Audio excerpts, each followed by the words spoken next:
Good evening and welcome to a special edition of CYC News for today, the 18th of August 2013 and the 11th of Mesra 1729 AM.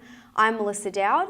And I'm Mina Nada. In today's headlines, Egypt is set ablaze by supporters of the Muslim Brotherhood. Coptic churches cancel masses for celebrations for the Feast of Virgin St. Mary amid threats of renewed attacks. And President Barack Obama has said the Egyptian people deserve better than what we've seen.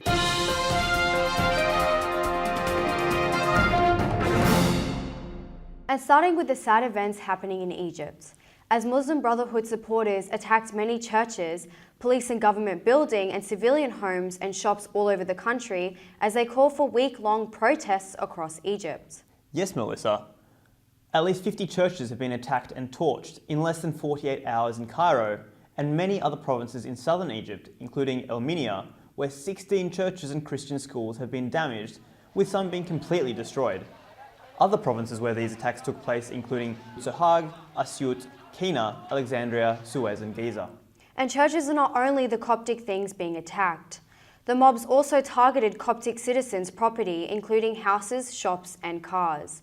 In Alexandria, a Coptic taxi driver was shot to death by Muslim Brotherhood protesters as they saw a cross in his car. Also in Sohag, Melissa, a similar public murder occurred simply because the victim was identified as a Christian. A security department spokesman said 24 policemen had been killed and 15 police stations attacked since late Thursday, underlining the increasing ferocity of the violence. Mina, here's something close to every Coptic's heart. His Holiness Pope Tawadros II expressed condolences for all victims in the telephone interview on Coptic Channel. His Holiness said, "My condolences to all of those victims and my heart cries out with all of the wounded. May Egypt be protected by the hand of God." He added, "The Lord's revenge is harsh and no one is able to stand against him. No matter how long a person lives, they will eventually stand before God and be forced to give an account of all that they have done." The pontiff also said, "What happens in Egypt is a sad situation by any measure," describing it as a criminality and brutality exercised by those who speak in the name of religion. He concluded by saying, "The eye of God watches over Egypt and sees all that happens there." Churches across Egypt came under frenzied attack as the country became engulfed in violent turmoil after security forces broke up 2 Cairo protest camps held by supporters of deposed Islamist President Mohamed Morsi.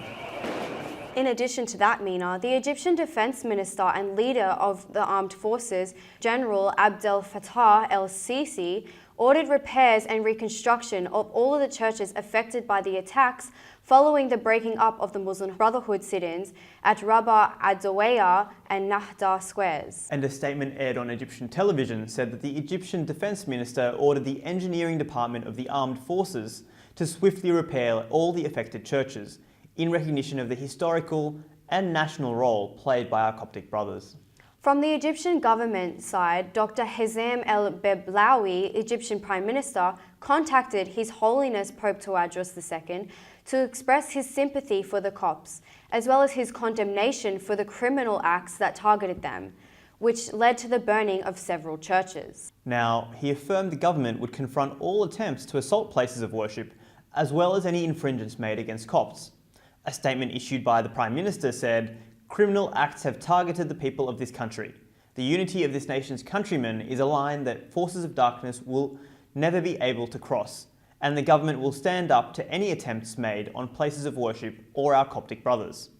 Yes, Mina, the majority of churches in Egypt have cancelled masses held on Fridays and stopped the spiritual revivals and celebrations of the Virgin St. Mary's fast in anticipation of renewed attacks after many churches received threats and the absence of security in several provinces, such as Elminia, Suez, Fayoum and Asyut.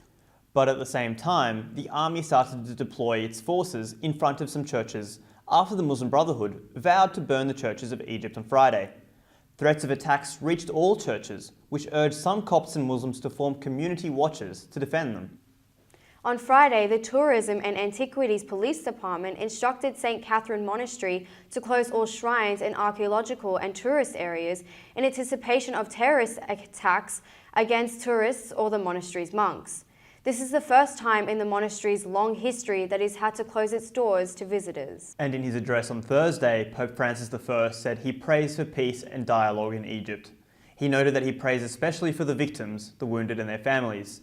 During the Mass, which took place this week in the papal residence of Castel Gandolfo, near Rome, His Holiness Pope Francis said, "Unfortunately, sad news has come from Egypt. I wish to send my prayers to all of the victims and their families, the injured and all of those who are suffering." Mary, Queen of Peace, pray for us. Let us all say it. Mary, Queen of Peace, pray for us.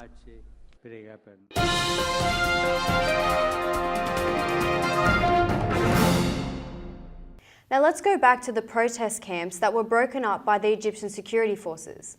At least 35 dead bodies were discovered underneath the makeshift stage of the Muslim Brotherhood protests. Investigations revealed the presence of bodies bearing signs of torture for up to 3 days. That's terrible. One of the victim's parents said that his relative had a phone call with him telling him that he had been trying to leave the protest camp for 3 days and the protest leaders refused, leading investigators to believe that the dead bodies are likely to have been killed by the Muslim Brotherhood themselves, killing the people who wanted to leave the protest. It's worth noting, Mina, that security forces have found large numbers of weapons and automatic guns inside the protest camps after they broke them up. However, police were keen to provide safe exits for the protesters, contrary to what was said by the Muslim Brotherhood, who were the instigators of the gunfire when asked to clear the protest camp. From the United States side, President Barack Obama condemned the recent violence by both Morsi supporters and the government in Egypt and announced the cancellation of the biannual joint military exercises between the two countries. The United States strongly condemns the steps that have been taken by Egypt's interim government and security forces. We deplore violence against civilians. We support universal rights essential to human dignity, including the right to peaceful protest. We oppose the pursuit of martial law, which denies those rights to citizens under the principle that security trumps individual freedom. Let me say that the Egyptian people deserve better than what we've seen over the last several days. And to the Egyptian people, let me say the cycle of violence and escalation needs to stop. The European Union's top diplomat, Catherine Ashton, has said she has asked the 28-nation bloc to agree appropriate measures in response to the escalating violence in Egypt. Her statement read, "The toll of death and injury is shocking.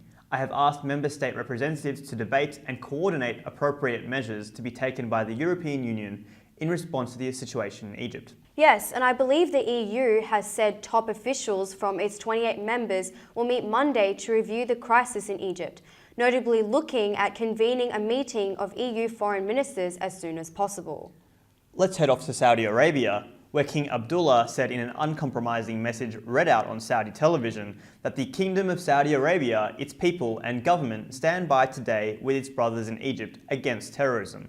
Yes, he actually said, "I call on the honest men of Egypt and Arab and Muslim nations to stand as one man with one heart in the face of attempts to destabilize a country that is at the forefront of Arab and Muslim history." In what has been called a Friday of Rage, at least 90 people have been killed in Egypt during clashes between protesters and security forces, according to medical sources and eyewitnesses.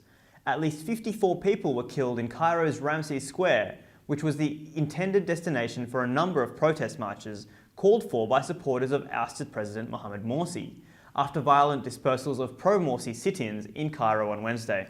Now, unfortunately, fire reached many buildings in Ramses Square as an attempt by the Muslim Brotherhood supporters and leaders to lead Egypt into a state of chaos. It's worth noting, Mina, that Egyptian authorities have imposed a curfew starting from 7 p.m. till 6 a.m. and a state of emergency for 1 month. And in Sydney, the Coptic Orthodox Youth Association, COYA, is planning a prayer hour around the globe on Monday the 26th of August between 8 p.m. and 9 p.m. This is where you stop what you usually do and pray for Egypt. For more information and to join us in the event, go to Facebook and join Prayer Hour. And that's all for this special edition of CYC News. Stay tuned for more Christian content on CYC. I'm Mina Nada. And I'm Melissa Dowd. From the CYC studios in Sydney, Australia, we ask all of our viewers to pray for the situation in Egypt. Good night and God bless.